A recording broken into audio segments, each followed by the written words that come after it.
I'm Katie Orth. Thank you for watching this edition of the Fox 7 Austin Crime Watch digital exclusive. We're taking a look at some of the crime stories that have made headlines recently in our area. Austin police have arrested several people, most of them women. They say are tied to a car burglary ring.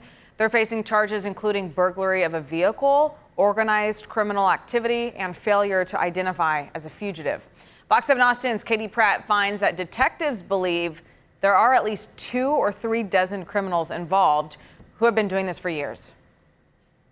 Purses, wallets, and other. 9 people were arrested in what police are calling a large criminal enterprise involving people burglarizing vehicles at Austin parks. Over the past 4 weeks, members of North Metro Tactical Response Unit collaborated with APD Region 1 Criminal Investigations Division, APD Financial Crimes, patrol units, the Travis County Parks Police, and the City of Austin Parks and Recreation Department to build a proactive enforcement. Green says Mount Bonnell is a known hotspot for car break-ins. On January 31st, officers found a shattered car window, with the owner reporting that her purse was missing.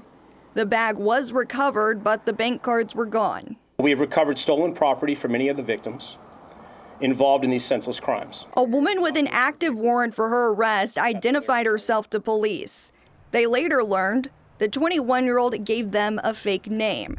Detectives searched the suspect's car.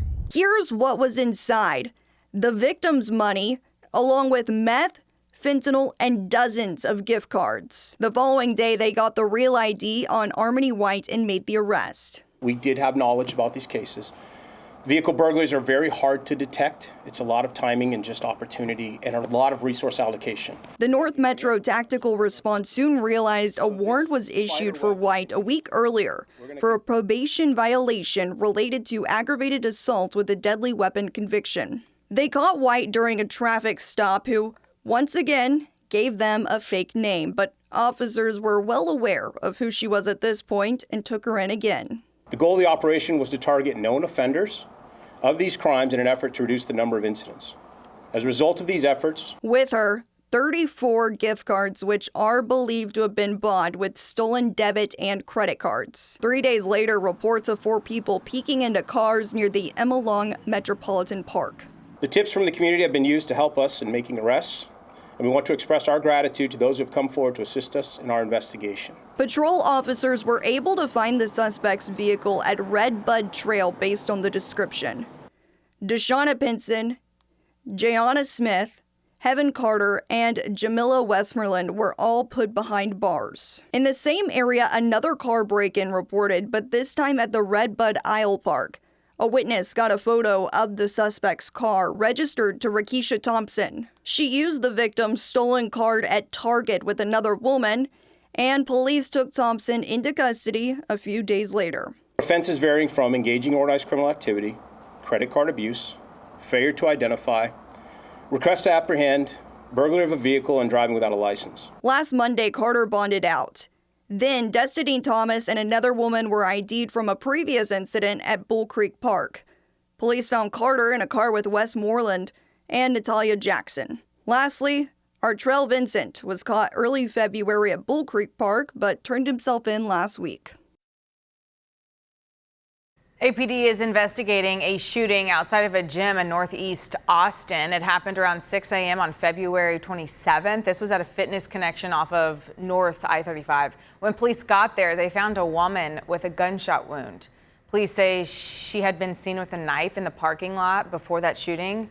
The man who shot her stayed at the scene and was detained.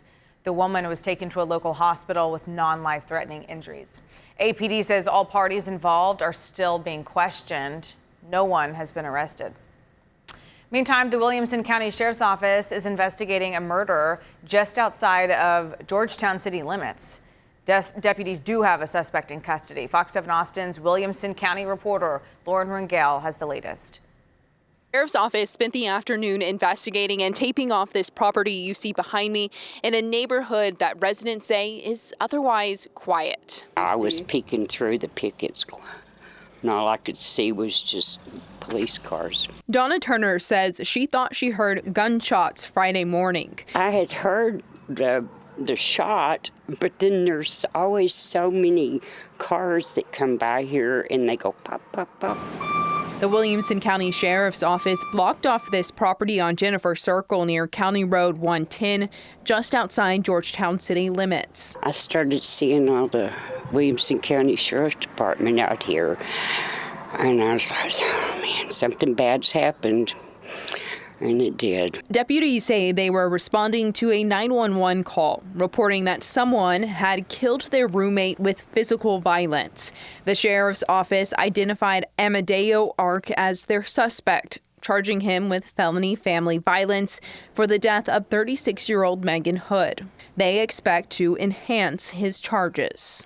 I just can't believe it. When I built my house, in 1979, it was so quiet and peaceful, and would have never dreamed something like this would happen. Law enforcement believes there is no ongoing threat to the public. In Williamson County, Lauren Rangel, Fox 7 Austin News. The Texas Parks and Wildlife Department say at least 1,200 charges have been filed against 22 people across the state. They're accused of being involved in an illegal white-tailed deer breeding and smuggling scheme. Authorities discovered 3 breeding facilities, 10 release sites, a management pen, and 3 illegal facilities not registered with the Texas Wildlife Information Management Services database. Charges in this case include trap and transport violations, possession of wild deer and breeder facilities, lack of identifying tattoos or valid transfer permits, and taking white-tailed deer without landowner consent. Wildlife officials say the operation placed the entire state's deer population at risk of disease because of efforts to go around disease testing requirements. The names of the people charged in the case, the 11 counties where the cases have been filed, and the locations of the facilities have not been released. A manhunt is underway in North Texas for 2 capital murder suspects accused of killing a rapper and his 5-year-old daughter at a car wash in Forest Hill. Investigators are calling the attack a planned ambush. Fox's Dion England has the latest. 2 capital murder suspects are now identified and subjects of a manhunt. They're scared, they're cowards, they're hiding. They are 24-year-old Adonis Robinson and 21-year-old Jacoby Russell, both of Fort Worth. Investigators say the 2 are the gunmen captured by surveillance cameras at a car wash Monday during the ambush and double murder of music rap artist Ronnie Sibley and his 5-year-old daughter, Armani. We have public enemy number 1, Adonis Robinson, who is also a registered sex offender. Public enemy number 2, Jacoby Russell, who's on the run. Public records show Robinson was arrested in 2019 and later convicted for the violent assault of a woman who was walking along a trail near Marine Creek Reservoir. Forest Hill police will not speculate on a motive in the double murders, nor will they say if or how the suspects and victims are connected, pointing out the Texas Rangers are the lead agency in the investigation. Based on the music industry that he's a part of, it is all part of the investigation. And like I said earlier, we're on a fact-finding base. Everything that's being put out is being reviewed and analyzed by the Texas Rangers. We know from surveillance images obtained by TMZ that Sibley was chased on foot through the car wash parking lot before he was shot. Police say it's unclear if Robinson and Russell could be hiding out in the Metroplex. However, they are the subject of a nationwide be on the lookout alert. They are dangerous, they are armed, and we need you to please call 911 and let our police officers respond and take appropriate action. A Montgomery County Sheriff's deputy could face more charges after he was arrested this week, accused of sexually assaulting a teenage boy he met online. Fox's Randy Wallace has more. The Montgomery County Precinct 3 Constable's Office began investigating Montgomery County Sheriff's Deputy Landon Slaughter in January of this year. We received a tip from a concerned parent about her son in reference to him being exploited online and sexually abused online. Captain Adam Acosta says Slaughter wasn't the only man allegedly abusing the teen. We identified a number of other suspects that are involved in this case and abusing this this child, and the deputy was identified through investigative processes. How long do you believe the abuse went on? We believe that it's been occurring since he was about 14 or 15 years old, and he is currently 17. Do you think that, did the defendants know each other or no? We don't believe so. This was all done through social media, so it's kind of like using the dating apps and Facebook and Instagram and the chat applications. Slaughter was charged with 1 count of online solicitation of a minor and 1 count of sexual assault of a child. Is the investigation still ongoing? Could more charges be filed? So more charges are anticipated on Mr. Slatter himself, and then of course we have a number of other suspects that are involved that we're still identifying, and more charges obviously on those suspects as well. The captain says the teen may have had sexual encounters with as many as 10 men. We need parents to be involved in their kids' social media usage. Don't be afraid to be nosy. Don't be afraid to hurt their feelings. Slaughter resigned from the Montgomery County Sheriff's Office. His bond is set at $100,000.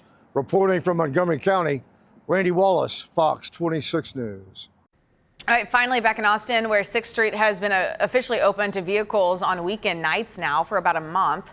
It's part of a pilot program the city is trying in an effort to reduce crime. So is it working? Fox 7 Austin's Angela Shen looks at the numbers. Up until early this year, 6th Street was closed to cars on weekend nights. But this year, the city started a pilot project, opening the street to cars in an effort to bring down crime. They started on Thursday and Sunday evenings, then added Friday and Saturday evenings. The proposal bringing mixed reactions when first introduced. My hope is whatever they implement will help to alleviate the big party scene that's on 6th Street that is causing a lot of the problems with the street. Opening 6th Street, putting cars where pedestrians are, causes a problem. In a city memo with preliminary data, Police Chief Lisa Davis says they've seen fewer arrests, use of force cases, and officer injuries. Data compares numbers from the beginning of this year to mid-February with the same time frame last year. It shows arrests are down 11% on 6th Street. Crimes against persons dropped 21%, and the number of simple assaults dropped by 33%. The memo says use of force is down 50%, and officers note fewer fights in the entertainment district. They also note more police visibility and traffic enforcement could be helping. Mayor Kirk Watson addressing the results in a talk at a luncheon with the Real Estate Council of Austin. We're already making a big difference. I think this council's dedication to doing what it's doing with regard to public safety, and the manager making some of the changes that he's made, including hiring a permanent police chief, having a new set of eyes, makes a difference. They're early numbers. It's a pilot project, and we call it that for a reason, because we're studying it, but we're seeing the success we were hoping to see as a result of that pilot, and we're seeing good results. Angela Shen, Fox 7 Austin News. Thank you so much for watching. For more on the stories featured in this episode, you can head to our fox7austin.com website. Click on the CrimeWatch section at the top of the page. Make sure to catch the premiere of CrimeWatch stories each Monday on Fox 7 Austin, news at noon. You can watch on our local Fox mobile app and connected TV apps. They are free to download. You can stream anytime on your cell phone. Thank you so much for watching this edition of the Fox 7 Austin CrimeWatch digital exclusive. And don't forget to subscribe to the Fox 7 Austin YouTube channel.